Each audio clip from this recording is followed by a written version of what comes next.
ഒരു ഫ്ലൈറ്റിന്റെ ഉള്ളിലുള്ള റൂൾസ് എന്ന് പറയുന്നത് ഒരു ഓൺ ഗ്രൗണ്ട് റൂൾസിനെക്കാട്ടിയും കൂടുതൽ പവർ ഉള്ള റൂൾസ് ആണ്. So because it's happening on the sky.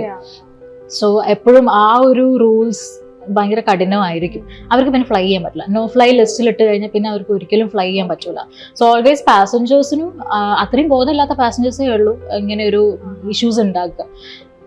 ഫ്രസ്ട്രേഷന്റെ പുറത്ത് ചെയ്യുന്നതായിരിക്കാം. ചിലവർ ആ ഫ്ലൈറ്റ് കഴിഞ്ഞ് വന്ന് ഇങ്ങനെ ഒരു സിറ്റുവേഷനിലേക്ക് എത്തുമെന്ന് വിചാരിക്കും. അവർ സോറി പറഞ്ഞു വരും, ഞങ്ങളോട് സോറി പറയും. ബിക്കോസ് ഞങ്ങൾ കൊടുക്കുന്ന കൺസെന്റിലോ ഞങ്ങൾ കൊടുക്കുന്ന ആ ഒരു എന്താ പറയുക, ആ ഒരു വിറ്റ്നസ് ഇതിലോ ആയിരിക്കും അവരുടെ ഫ്യൂച്ചർ ബാക്കി ചെയ്യുക.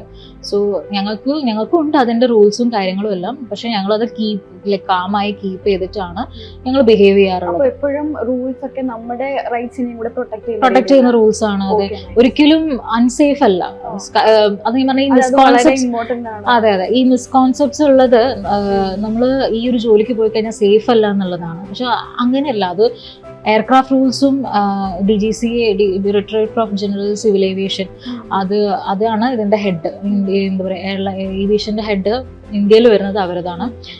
അവർ ഒരുപാട് റൂൾസ് ഉണ്ട് നമുക്ക് വേണ്ടിയിട്ട് ഉണ്ടാക്കിയിട്ടുള്ളത്. ആ റൂൾസ് അറിഞ്ഞിരിക്കുക, അതിനനുസരിച്ച് നമുക്കും പ്രൊട്ടസ്റ്റ് ചെയ്യാൻ പറ്റും.